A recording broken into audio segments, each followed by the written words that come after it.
ขื่อนไฟฟ้าน้ำค้าง2-3 ไขประตูน้ำล้นแต่บ่มีผลกระทบต่อชุมชนที่อาศัยอยู่ก้อมเขื่อนเขื่อนไฟฟ้าน้ำค้าง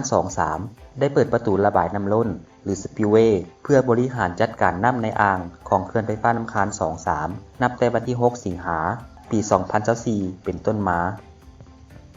การไขประตูน้ำล้นครั้งนี้เพื่อเป็นการลดความเสี่ยงที่จะมีผลกระทบต่อโครงสร้างของเขื่อน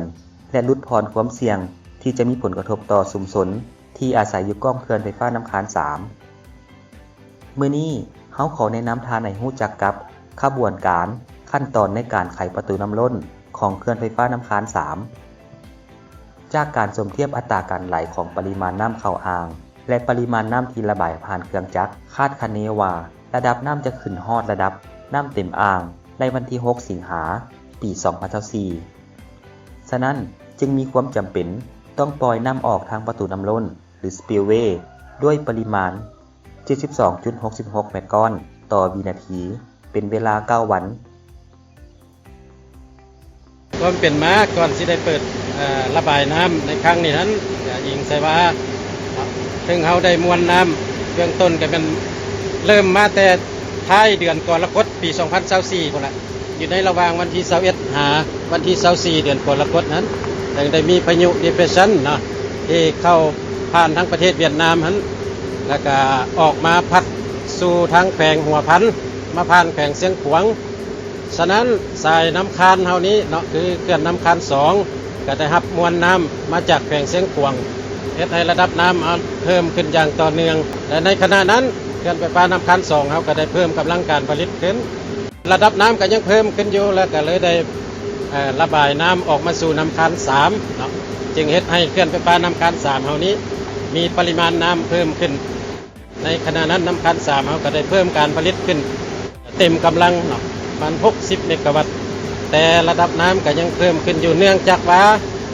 มาในครั้งวันที่31เดือนกรกฎาคมมาหาวันที่4เดือนสิงหานี้ก็ได้มีอีกพายุหัวหนึ่ง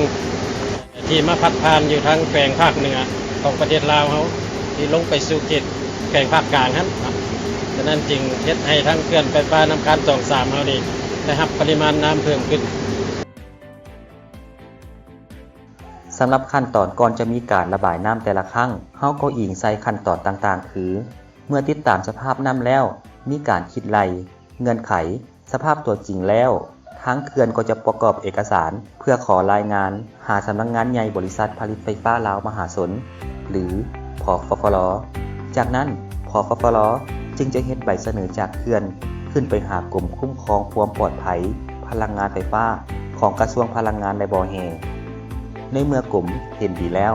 ก็จะแจ้งกลับไปหาผฟฟลและแจ้งกลับไปหาเขื่อนตามลำดับและเขื่อนไฟฟ้าน้ำค้าง2-3 ก็จะกาเกี่ยมจัดตั้งปฏิบัติในการไขประตูน้ำล้นสำหรับการกาเกี่ยมรับมือกับมวลน้ำนั้นทางเขื่อนเองก็ได้มีการกาเกี่ยมภาคอุปกรณ์ต่างๆได้ทดสอบทดลองการเปิดปิดประตูน้ำล้นมาเป็นแต่ละระยะในช่วงเวลาที่น้ำยังต่ำก่อนที่จะไขประตูน้ำล้นทางเขื่อนไม่ได้ออกแจ้งการไปหาท้องถิ่นอำนาจการปกครองบ้านเมืองและแขวงทั้งภาคเอกสารและใช้เครื่องมือสื่อสารอิเล็กทรอนิกส์โทรศัพท์มือถือหรือ WhatsApp ทางด้านผลกระทบต่อชุมชนจะบ่มีผลกระทบใดๆสำหรับการระบายน้ำในครั้งนี้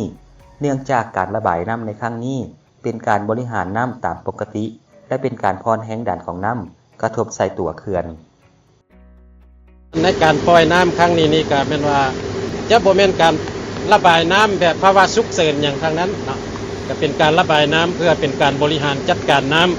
ำอีกอันสองมาก็เป็นการระบายเพื่อลดการกระทบจากปริมาณน้ำเนาะใส่กับตัวเขื่อนเนาะเพื่อเฮ็ดให้การบริหารน้ำเฮาได้รับประสิทธิผลสูงสุดนั่นแหละจ้ะส่วนระยะเวลาของการระบายน้ำนั้นเป็นอิงใส่สภาพการตัวจริงอิงใส่สภาพการของพายุ